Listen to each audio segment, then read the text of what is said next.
The e-bike market is set to generate around $51.78 billion in revenue by 2029, with a compound annual growth rate of around 8% between 2024 to 2029. Market share of e-bike unit sales in the UK from 2015 to 2023 increased year on year. The pandemic further pressurised the need for safer, more time-efficient, cleaner and healthier modes of transportation. But logistics supply chains from Asia became strained. Transit times doubled and the cost per container at least quadrupled. It affected so many businesses for acquiring parts when the demand was heightened, with a 300% increase in sales in 2020 compared to the same period in 2019. This powerful social movement created unprecedented shortages of e-bikes worldwide, particularly bad for brands that needed to ship bikes in containers as the price was extortionate. Being able to build in the UK or Europe helped to cut out the expensive container cost. It's officially been 5 years of Electroheads, so today I'm going to ask the question, what exactly has changed in the past 5 years in the e-bike market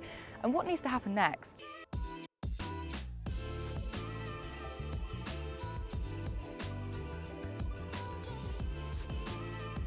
Choosing the right electric bike is so important because it dictates how we move, how often we commute, the autonomy that we have when we are commuting, how much money we can save, and also the health benefits that you can gain as well. We here at Electroheads, we love to support businesses that, despite the current trickier market, are not only delivering high quality products, but also giving high quality customer service, because so many of you at home reach out to me and say, Eilis, I've bought an electric bike from this unknown bike brand and now I'm not able to get any help when something's gone wrong with it.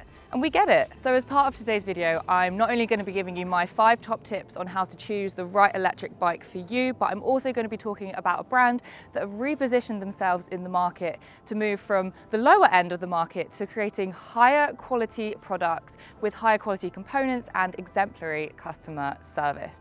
Now, before I do go into that, I actually want to quickly talk to you about my journey specifically with electric bikes, how I first got on them and how they actually saved me from a really nasty injury. E-bikes can be a huge aid to people with mobility difficulties. Back in 2020, I suffered a labral tear in my hip. I had ripped tissue and cartilage.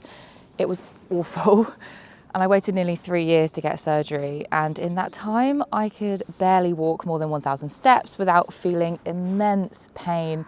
From being a 10K runner to not even being able to walk properly, it was the biggest mental challenge of my life. I did have physio to manage the pain, and then I discovered electric bikes thanks to my friend Rich, who I run this channel with. Electric bikes helped give me back the autonomy that I needed, but I didn't have the mental support which I wish I had, because if your mind is well, then your body will follow. So I've now been able to access remote therapy thanks to BetterHelp, who have been kind enough to support this video so that everybody can watch this for free. BetterHelp is a platform for therapy, and they're on a mission to make starting therapy easier. All you do is fill out a questionnaire and you'll be matched with a therapist in as little as a couple of days. My match only took 1 hour. You get guided help from a trained mental health professional to help you see things from a new perspective, and it can also teach you techniques to manage your emotions and make positive change, which leads to improved mental and emotional well-being. And if they don't feel like the right fit for you, then you can easily switch to somebody who you really connect with. You don't need to have depression to have therapy. You can learn so much about yourself and become so much more attuned with your feelings, understand what's going on. And even now that I'm through surgery and recovery, the stresses of balancing work, life, finances, friendships, and staying active, it's a lot, and not all of us have a support network. So therapy is a safe space to share what's on your mind, whether it's stress, sadness, worries, relationship issues, without fear of judgment. So if you're struggling and you need support and you think you would benefit from a therapy session, then click the link down in the description below or go to betterhelp.com/electroheads and get 10% off your first month of therapy. And let me know how you get on, and remember, you deserve to feel well. All right, let's crack on with a look at the current state of the e-bike market in the UK. And to do that, I want to introduce to you Hygge Bikes, a brand with Danish roots and also a very Danish expression. And it all started with a story of connection. A father who found his most joyous moments whilst with his daughters cycling around Copenhagen. As we all know, cycling is a huge part of Danish culture. It's not just a fitness trend and it's not just traveling, it is a lifestyle. And Hygge Bikes really love that mindset and want to see more of that here in the UK. The term Hygge is about being comfortable, being in the moment and finding your inner peace. And I actually love to talk about getting into a state of flow when I'm riding my electric bikes, particularly when you have one that is set up beautifully for your ride style and your needs. Now, you don't have to buy a really expensive electric bike to attain that. However, it is important to get the right bike for you. If you're in the market for an electric bike, here's a few things you should consider. What type of bike do you need? Does it need to fold for storage or multimodal commuting? If you've got challenging hills in your area, you will most likely want gears instead of a single speed. Do you need a rear rack for cargo? And what about range? A bigger battery adds to the total price, but it does mean a longer distance on one charge. Write down your needs and this will help you slim down your options. Make sure you try before you buy. Test riding is not only fun, but it is really important. Getting a sense of how it feels means you can put aside the spec and ask yourself, do I love it? I appreciate that isn't always possible with brands, but that's where I come in to give my honest opinion on each bike I try. And I'm always open to suggestions of what to ride next, so let me know. Cheap might not mean cheerful. If the price is too good to be true, it probably is. E-bikes are an investment, so make sure you don't buy cheap and inevitably buy twice. Check the warranty. If any problems arise earlier than expected, you want to make sure that you're covered. Ensure that you have at least 1 year of warranty that not only covers the bike, but the battery, motor and electrical components. And finally, choose your retailer carefully. Having a brand that delivers not only a great product, but great aftercare is crucial. What's their customer service rating? Do they have a presence in your area for maintenance? Or failing that, would your local bike store be willing to work on it? Manufacturers should be willing to send replacement parts should anything go wrong. And if you need to send a whole bike overseas for a repair, it's going to get very expensive and leave you bikeless for a period of time. Hygge Bikes are really open to the fact that they're not about the biggest battery or the flashiest tech, but they are about good quality components. Now, you'll probably recognize quite a few of the components that they use on these bikes, like Shimano and Tektro. They're industry leading and quite well known, and actually also just quite easy to replace if anything does go wrong. And that's the key thing with Hygge Bikes. They want to make sure that they're giving you a top quality experience, good components, that this bike will last. With that being said, let's take an exclusive look at a few of their latest bikes. The red foldable I have with me is the Virum. It's a great companion for urban commuters who want portability and efficiency. It's got a fairly lightweight design, a fast charging, removable Samsung battery under the seat post that can deliver up to 37 miles on one charge, plus 8 gears to tackle changing gradients and speeds. It can even take a max load of 130 kilograms, which is more than your average 120. If you prefer a solid frame, then the Aarhus is a gorgeous option designed for city riders looking for comfort, power and functionality. Front suspension cushions you from surprise potholes, a rear rack allows for spillover of extra cargo, and a removable battery so you can leave your bike locked up and take the most important part with you to discourage opportunist thieves. And it also makes it really easy to charge. The Aarhus can deliver up to 50 miles on one charge and also comes with 8 gears for achieving the perfect cadence, whether that be on hills, on the flat or on towpaths. And lastly, we've got to talk about their bestseller, the Vesta, an all-terrain, fat tyre electric bike that can handle city streets, gravel paths and sandy trails. This e-bike is incredibly adaptable. With a powerful 250-watt motor that punches out 48 Nm of torque, your ride is cushioned with 20 by 4-inch tyres and front suspension. It offers 7 speeds with a range of up to 37 miles and, you guessed it, has a removable battery. All of these bikes offer different styles as well as functionality with rear racks, removable batteries, mudguards, front and rear lights, all the essentials at no extra cost. I'm going to be very generalist here and break down the e-bike market into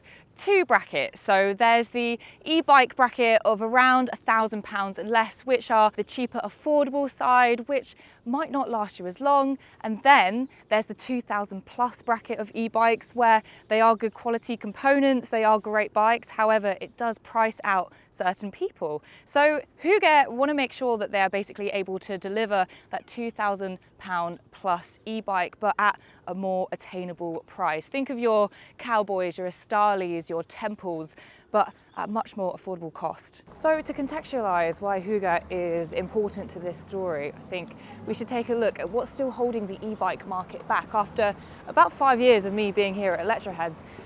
And I think the first thing I want to note is the question over safety concerns. So there's a lot of vilification in the media around electric bikes about how safe they really are, how dangerous the batteries are, and if they're just going to explode out of nowhere and burn your house down. If it's a good electric bike, it's not going to do that. The main offender here is DIY builds and also using third-party chargers, which means that the batteries get overcharged.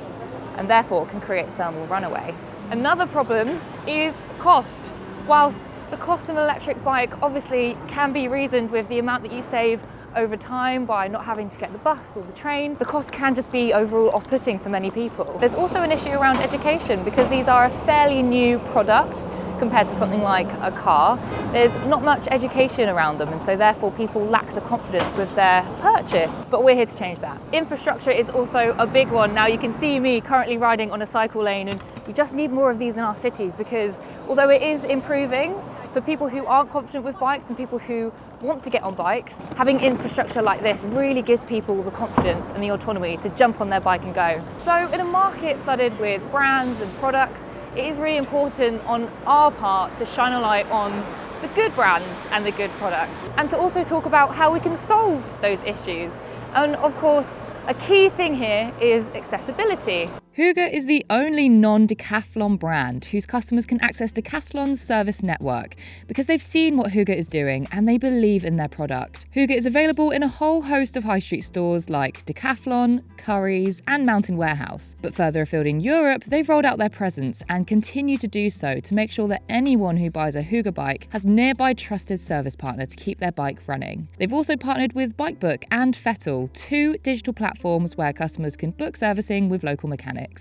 Combine that with access to Decathlon branches, and Hygge is offering something a lot of brands can't: real convenience and long-term reliability. And if you ever need to contact Hygge, they have an active email server and telephone number, so you can get in touch with a real person at the end of the line. Hygge pride themselves on their customer service, using real people to solve problems and answer queries. Legality can be a particularly confusing area for people who are new to the world of e-bikes, and actually, to be honest, to people who already ride an e-bike. But rest assured that Hygge are very serious about compliancy, they're very serious about legality, and they make sure that every single e-bike that they sell is compliant, it is legal, and it is up to standard. So that means when you buy a Hygge bike, you know that you're buying something that is legal and safe to ride.